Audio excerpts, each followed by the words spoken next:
Don't use ChatGPT for every small task that your brain can handle. क्योंकि जब convenience habit बन जाती है तब उसकी कुछ हिडन कॉस्ट आना शुरू हो जाती है जो आपको दिखाई भी नहीं देगी। सुन के ताज्जुब लगेगा, लेकिन हम जो डेली ChatGPT पर प्रॉम्प्ट लिखते हैं उसका डायरेक्टली कनेक्शन आपके पीने के पानी से है। कैसे? ChatGPT खड़ा है डेटा सेंटर्स पर और data centres need a lot of drinking water, पीने का पानी, and he also consume a lot of electricity. और सबसे डेंजरस चीज़ ये है कि आप धीरे धीरे ChatGPT पर डिपेंडेंट होना शुरू हो जाते हो और जिससे आपका दिमाग श्रिंक होने लगता है। Hey there, head guy here, welcome back to my channel. सबसे इंटरेस्टिंग चीज़ ये है कि बहुत ज़्यादा लोगों को लगता है कि ChatGPT जैसा टूल सिर्फ प्रोडक्टिविटी बढ़ाने के लिए बनाया गया है, लेकिन कुछ रिसर्चर इसका अलग पर्सपेक्टिव भी रखते हैं जिसके बारे में कोई बात नहीं करना चाहता। स्टडी ये बताता है कि जब यूसेज नॉर्मल से कंपल्सिव बन जाता है तब वो प्रोडक्टिव रहने की जगह एक साइकोलॉजिकल ट्रिगर बनाता है। सिंपल भाषा में बोलूँ तो आप ChatGPT यूज कर रहे हो ये प्रॉब्लम नहीं है, प्रॉब्लम ये है कि ChatGPT आप कैसे यूज कर रहे हो। और ये मेरा ओपिनियन नहीं है, रिसर्चर ने वियतनाम में 2602 ChatGPT यूजर्स पर ये एक्सपेरिमेंट किया था और ये सेम पैटर्न उन्होंने वहां ऑब्जर्व किया है। रिसर्चर ने ये पैटर्न स्टडी करने के लिए एक मॉडल बनाया है जिसको हम कहते हैं स्टिमुलस ऑर्गेनिज्म रिस्पॉन्स मॉडल। तो रियल लाइफ में समझे तो ये काफ़ी आसान है। स्टिमुलस मतलब excessive usage of ChatGPT, organism मतलब आपके दिमाग के अंदर क्या हो रहा है, जैसे बर्नआउट, एंजाइटी, एंड रिस्पॉन्स का मतलब real life impact, sleep disorder होना। तो आपको रियल लाइफ में लगता है कि एक और क्यूरी ChatGPT से पूछ लेता हूँ, पर ये धीरे धीरे आपके दिमाग के अंदर एक चेन रिएक्शन बनाता है जो कि डेंजरस है। स्टडी के according compulsive usage of ChatGPT leads to anxiety, और ये एंजाइटी आपको नॉर्मल स्ट्रेस नहीं देती, ये आती है छोटी छोटी चीज़ों से, जैसे हर आंसर पर डाउट लेना, अपनी प्राइवेसी की टेंशन आना, या ऐसा फील करना कि ChatGPT के बिना कोई काम हो ही नहीं सकता। धीरे धीरे आपका दिमाग खुद पर से ट्रस्ट करना कम कर देता है और एक्सटर्नल सपोर्ट पर डिपेंड होना चालू कर देता है। सबसे सीरियस बात तो ये है कि ये सिर्फ डायरेक्टली अफेक्ट नहीं करता, ये एक डोमिनो इफेक्ट भी बनाता है। जैसे कंपल्सिव यूसेज डायरेक्टली एंजाइटी को बढ़ाता है, एंजाइटी बर्नआउट को, और ये दोनों मिलके आपका स्लीप प्रॉब्लम और वर्स्ट बना देते हैं।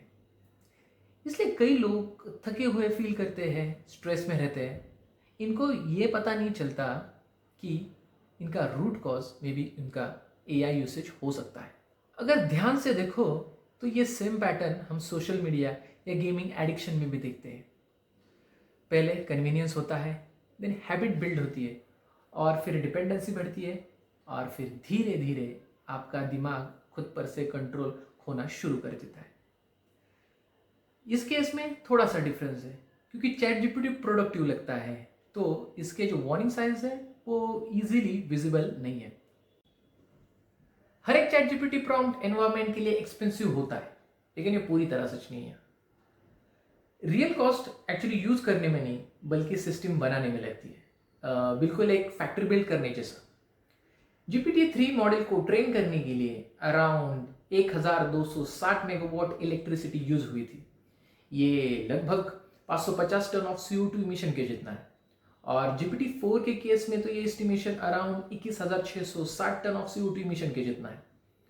मतलब आप समझ गए होंगे कि एक बार सिस्टम बनाने के लिए अपफ्रंट बहुत ज़्यादा एनर्जी इन्वेस्टमेंट लगती है, लेकिन सिस्टम जब बिल्ड हो जाता है तब हर प्रॉम्प्ट यूज करने के लिए काफ़ी छोटी वैल्यू आती है। फॉर एग्जाम्पल, एक छोटा प्रॉम्प्ट लिखने के लिए 4.3 ग्राम ऑफ CO2 इमिट होता है, एंड हेवी टास्क जैसे इमेज जनरेशन के लिए 19 ग्राम ऑफ CO2 इमिट होता है। मतलब एक बार ChatGPT यूज करना कुछ सेकेंड के लिए लाइट बल्ब ऑन करने जैसा है, मतलब ऑलमोस्ट निग्लिजिबल।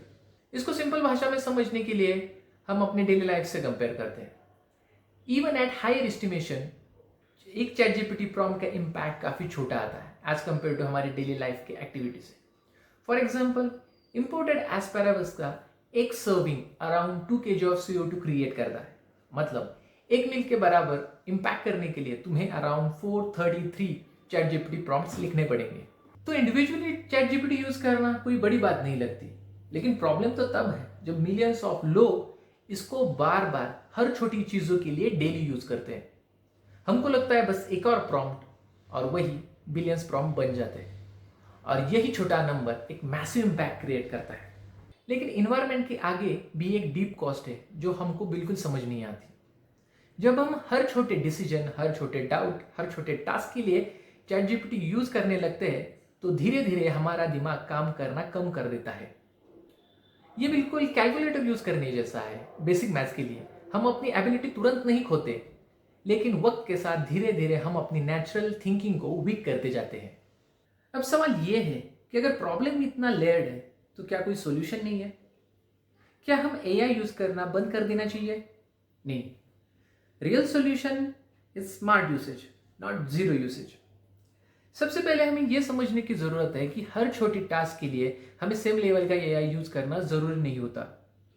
रिसर्च ये सजेस्ट करता है कि छोटे टास्क या सिंपलर टास्क के लिए हमें छोटे मॉडल्स यूज करना इफेक्टिव होता है, क्योंकि वो कम एनर्जी और कम रिसोर्सेज पे काम करते हैं। अगर आपको सिंपल आंसर चाहिए तो उसके लिए हेवी मॉडल यूज करना वैसा ही है जैसे छोटी चीज के लिए पूरी फैक्ट्री चला देना। दूसरी चीज ये है कि इंटेंशनल यूसेज। जब भी आप चैट जीपीटी ओपन करते हो या एआई यूज करते हो तो सबसे पहले खुद से एक सवाल पूछो, क्या ये टास्क मैं खुद से कर सकता हूं? अगर आंसर हाँ है तो खुद से कीजिए, क्योंकि ये सिर्फ एनवायरमेंट के लिए नहीं, आपके दिमाग के लिए बहुत इंपॉर्टेंट है। क्योंकि जब आप खुद से एफर्ट लगाते हो तो आपका दिमाग सीखता है। तीसरी चीज है फ्रीक्वेंसी कंट्रोल। प्रॉब्लम एक प्रॉम्प्ट से नहीं है, प्रॉब्लम है रिपीटेशन। अगर आप हर 50 छोटी छोटी चीजों के लिए डेली आप एआई का यूज कर रहे हो तो एआई मॉडल पर बहुत ज्यादा लोड क्रिएट हो जाता है। इंस्टेंट एआई को हाई वैल्यू टास्क के लिए यूज करो जहां उसका जेन्युइन यूज होना चाहिए। इसका एक और ओवरलुक सॉल्यूशन है अवेयरनेस। आज भी काफी कंपनीज अपने एआई मॉडल का एग्जैक्ट एनर्जी कंजम्पशन दुनिया के सामने नहीं बताती है, इसलिए यूजर्स को उसका रियल इंपैक्ट समझना मुश्किल हो जाता है।